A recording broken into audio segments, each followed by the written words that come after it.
Lance, what accounts for the recent surge in AI? So, I read in the press millions of dollars per organization, in some cases tens of millions, hundreds of millions are going into this technology.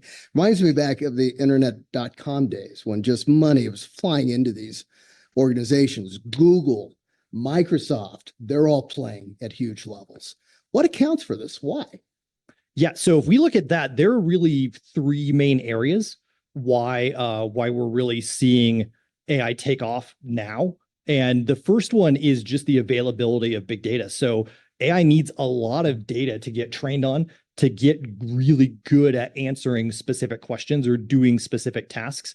And when we think about the junction of the combination of all the data that's on the internet, along with social networks, is there's just a tremendous amount of data out there. There's over 175 terabytes of, or 175 petabytes of data on the internet. So when we think about the vast amounts of data it has access now to, and the breadth of data that it has access to, that it can really answer questions on a lot of different things based on training on that data. The second was, so it's great that we have a lot of data. The second piece, though, is we need to be able to do something with that data and to train it. And the big advancements there are you might have heard of GPUs. So those would be. And what are those? Yeah, I know what a CPU is. Yeah, exactly. I don't know what a GPU is as much as a CPU. Right. So most people's introduction with GPUs would be either that your kid asks you for a fancy gaming computer that has some light up pieces and it has this big card in it that you plug all their monitors into.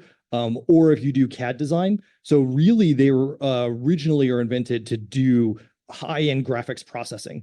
Well, it turns out that those chips on those cards are also very, very good at doing processing for AI. And the reason is because they contain thousands of small CPU cores that can process a bunch of data in parallel. So it can really churn through a lot of information much more quickly than traditionally designed CPUs. We're also starting to see like purpose designed processing cards for AI. TPU, which is a tensor processing unit, is something that Google invented that's specifically designed to process AI content. So we're seeing hardware that's designed for it. And then the third piece, which is probably at least as important, if not more than the first two, is innovations in AI architecture. The biggest one there is the transformer architecture.